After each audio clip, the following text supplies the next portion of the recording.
येईल का जुळून नाते? आदित्यने तिला तिचं बक्षीस दिलं होतं. ती खुश होऊन निघून गेली. इथून पुढे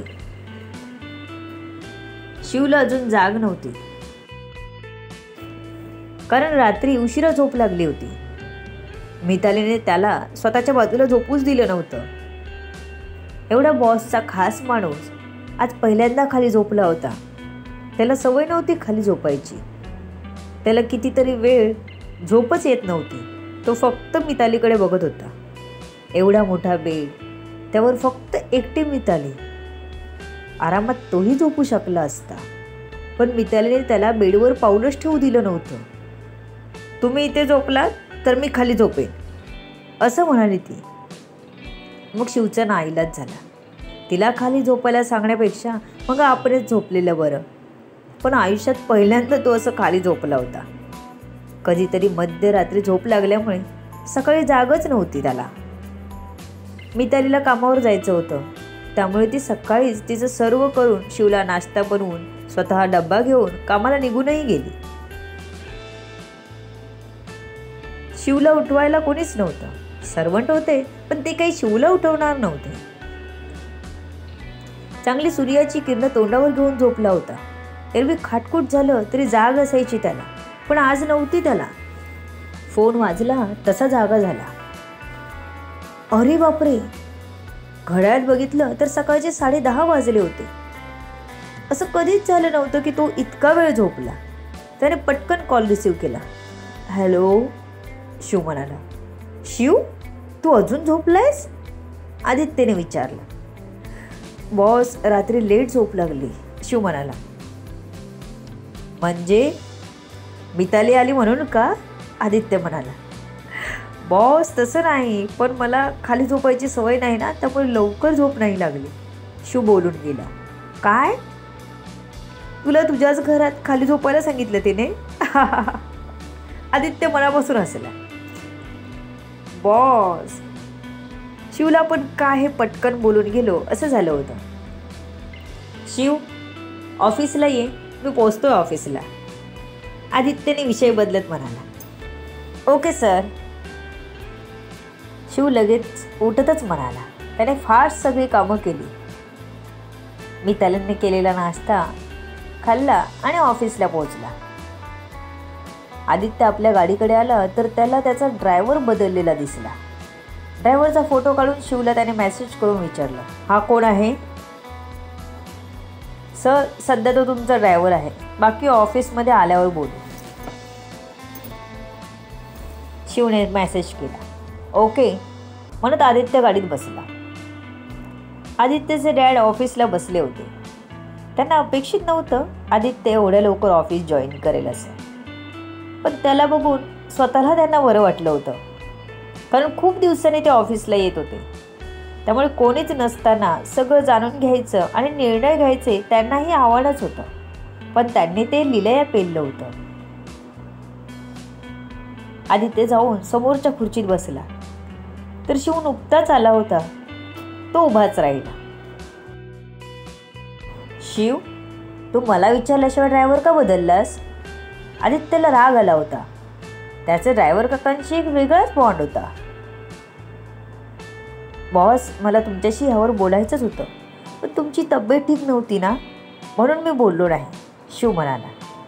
हो बोल ना, आता काय मूर्त बघणार आहेस का? आदित्य वैतागून म्हणाला. सर, ड्रायव्हर काका आपल्यात नाहीत आता, शिव इतकं म्हणाला आणि शांत उभाच राहिला. काय बोलतोयस? तुला समजते? नीट बोल, आदित्यने शिवला पुन्हा बोलायला सांगितलं. बॉस, मी बरोबर बोलतोय, ड्रायव्हर काका आपल्यात नाहीत. त्यांना सिंगानियाच्या माणसाने मारलं आणि गाडीच्या डिकीत ठेवलं. जेव्हा तुमचा ॲक्सिडेंट झाला तेव्हाच त्यांना मारलं होतं, पोलिसांच्या तपासावेळी कळलं. शिवने एकादमात सगळं सांगून मोकळा झाला. काय? शिव, खरं बोलतोस तू?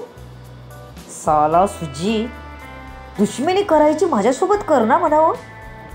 ड्रायव्हर काकांशी काय देणं घेणं? त्याच्या तोंडून शिवीच निघाली. आदित्यने पटकन डोळे पुसले. त्याला वाईट वाटलं होतं. त्यांचे अंत्यसंस्कार आपण केले ना सगळं. आदित्यने विचारलं.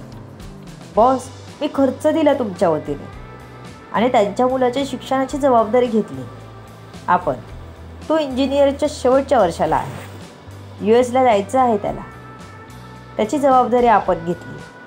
5 लाख रुपये रोख दिले त्यांना, शिवने सांगितलं. गुड. अजून काही त्यांना लागलं तर निसंकोच भेटा म्हणावं. त्यांच्या पत्नीला जॉब हवा असेल तर तोही दे, आदित्यने काळजीने सांगितलं. त्याला ड्रायव्हर काकांना आपण गमावलं हे इतकंसं पसनी पडलं नव्हतं. त्याने पुन्हा डोळे पुसले, कारण त्याच्या मनाला लागलं होतं. डॅड समोर आपण एवढे हळवे आहोत, आपल्या ड्रायव्हरसाठी रडतोय हे दाखवायचं नव्हतं त्याला. म्हणून तो न रडण्यासाठी प्रयत्न करत होता. पण डोळ्यातून पाणी टपकतच होतं, थांबत नव्हतं. त्याने रुमाल काढून डोळे पुसले. मी आलोच म्हणत आदित्यने वॉशरूम गाठलं. त्याला असं हळवं होताना बघून प्रकाशना खूप बरं वाटलं. आज आपले संस्कार जिंकले. ते आदित्यच्या मागोमाग केले. आदित्य थोडा वेळ थांबून वॉशरूममधून बाहेर आला तर त्याचे डोळे लालच वाटत होते. आधी बाळा ये, प्रकाशने त्याला आपल्या मिठीत घेतलं. आदित्य शांत झाला.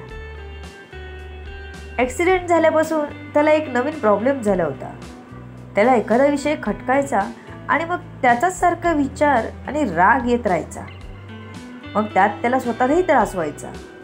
घरी दिव्याच्या आसपास असलं की डोकं शांत व्हायचं. आता डॅडच्या मिठीत जाऊन शांती मिळाली होती त्याला. डॅड, मी त्या सुजितला नाही सोडणार, आदित्य म्हणाला. राग होता मनात, पण तो आता त्रास देत नव्हता. ठीक आहे, नको सोडू त्याला, पण जास्त त्रास करून घेऊ नकोस, कारण काही लोकांची साथ ही देवाने अर्धवटच लिहिलेली असते. तू शांत राहून काय ते कर. पहिली तुझी तब्येत सांभाळ. रागात काहीच निर्णय घेऊ नकोस, कारण जास्त गरम डोक्याने घेतलेले निर्णय नेहमीच चुकतात. सर्व बाजूनी त्याची कोंडी कर, मग बघ कसा येईल तुझ्या पायापाशी. त्यानंतर काय करायचं ते कर, प्रकाशने त्याला समजावलं. हां डॅड, मी शांतपणे विचार करत आहे. सध्या तो हॉस्पिटलमध्येच आहे. खूप सिक्युरिटी आहे तिकडे. एक मुलगी पाठवली होती मी तिकडे, तिने इन्फॉर्मेशन काढून आणली, आदित्य म्हणाला. ओके, जपून कर काय ते.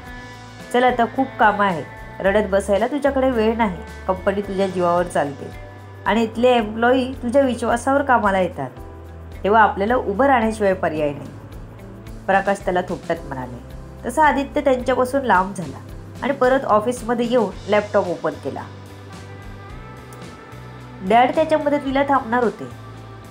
डॅड, तुम्ही थोडा वेळ येत जा ना रोज ऑफिसला, आदित्य म्हणाला. हो बघतो, डॅड म्हणाले. बघतो नाही डॅड, याच. मलाही खूप फरक पडेल. आणि आता तुम्ही बऱ्यापैकी स्थिर आहात, तर मला तुम्ही काही गरज लागली तर मार्गदर्शन कराल. घरूनही करताच तुम्ही, पण इथे जसाल डोळ्याने गोष्टी बघितल्यात तर तुम्ही मला लगेच सांगाल ना, आदित्य म्हणाला. डॅड होते म्हणून त्याला जास्त टेन्शन नव्हतं. म्हणूनच ते कायम येत राहिले तर बिझनेस वाढवताना त्याला मागची चिंता राहणार नाही. आदित्य, तू लवकर लग्न कर रे, प्रकाश म्हणाला. प्रकाश अचानक त्याच्या पुढ्यात येऊन म्हणाले.